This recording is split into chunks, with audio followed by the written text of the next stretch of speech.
Joining us now is Ann Coulter, the New York Times best-selling author. Her current book is Resistance is Futile. Thank you for coming. Thanks for coming on the show, Ann. Absolutely. Good to talk to you, Howie. I'm so glad that you're saying that they're coming here for welfare, Ann. I mean, I say it, but so few people are willing to speak the truth about this matter. I mean, that not 100%, but the vast majority of them are going to end up on welfare. And even if it isn't specifically housing aid and food stamps, they're taking advantage of free public schools, of free public health, thank you, Obamacare, and, of course, even before that, the emergency rooms. Out here in L.A., wow, there's a lot of traffic. Sure would be less traffic and fewer traffic accidents with about 10 million fewer illegals on the roads. They're now given driver's licenses in California, you probably know. There are all kinds of services that people just get being in this very wealthy country, which isn't going to be wealthy if we turn ourselves into another failed Latin American state. Yeah, and Victor Davis Hanson, I've just been reading from his column today. I mean, there is a certain irony here that they say they are fleeing lawlessness, and so they want to come into the country illegally, and like all of their brothers and sisters who are here, they don't want to obey any of our laws. So what kind of legal, lawful society do they think they're going to have for very long if they flood us with their lawlessness? No, that's right. Flood us with all kinds of cultural dysfunctions that they have in their societies. I mean, this is why I always point out that the biggest immigration restrictionist group in Washington, D.C. Isn't called, Latin Americans drive drunk and litter a lot. It's called Numbers USA. In small numbers, in small bites, we can take people from very discordant cultures, and over time, maybe not the first generation, maybe not even the second generation, but assimilate them, acclimate them to freedom and thinking on their own, and not littering and not driving drunk and not molesting little kids. But when you take in millions of them, as we have been, oh my gosh, have we been, and now we just have this never-ending flow, more illegals crossing the border now than there were last year, since the caravans aren't being stopped, so they're just going to keep coming.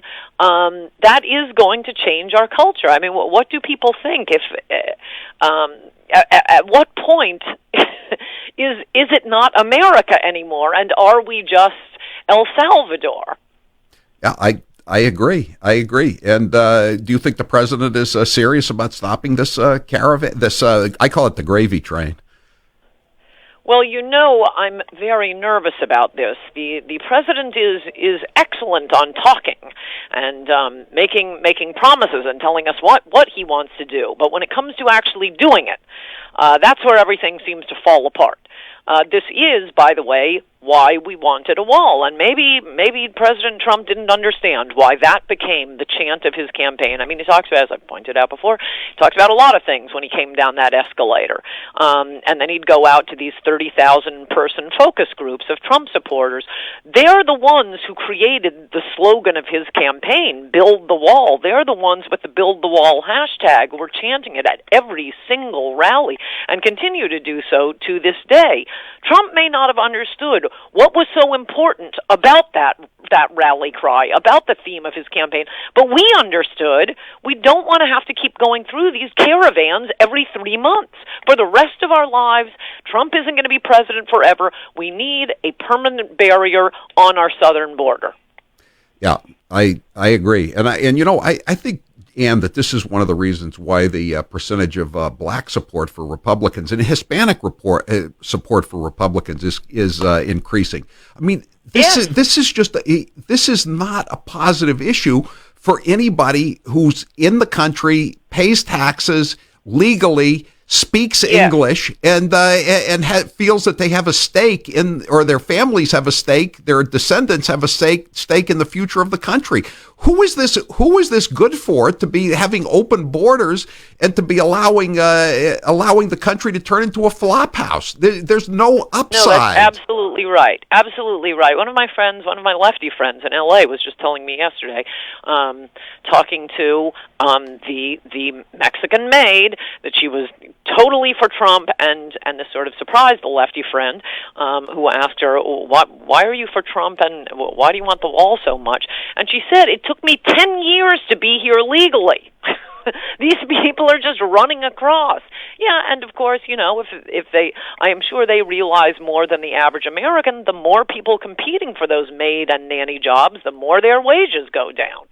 Right. Well, you've had stories in the L.A. Times, I'm sure you've read them, about how some of the people who were illegal immigrants 2 generations ago have now fled Southern California because they can't take it anymore, and they're being underbid for for all the jobs and the trades. Not to mention they're being overwhelmed by the crime and the disease that's being brought in by these hordes of illegals. I have a wonderful story from the L.A. Times in Adios America about a family. I think it was 8 daughters crossed from Mexico, crossed into this country illegally. Only one stayed behind, having baby after baby paid for by the government. And she took fertility drugs to even have more kids. But anyway, the sisters all escaped Southern California, or at least several of them did, moved to Kentucky, and they said they moved to Kentucky to get away from all the Mexicans in Southern California. They said it's just like living in Mexico. Everybody speaks Spanish. It's the same dysfunction. We come to Kentucky, the streets are clean, the lights work, everyone obeys the law. This is what we were coming to. Yeah, it ruins it for everyone, including the ones who were fleeing these societies and got here to begin with. Maybe it's unfair that they got here before the other ones did, but, it's unfair that people who live in Latin America can walk here, whereas people in Bangladesh and Uganda can't walk here. Yeah, life is unfair, but at some point you have to save the boat, or the lifeboat crashes and nobody gets saved.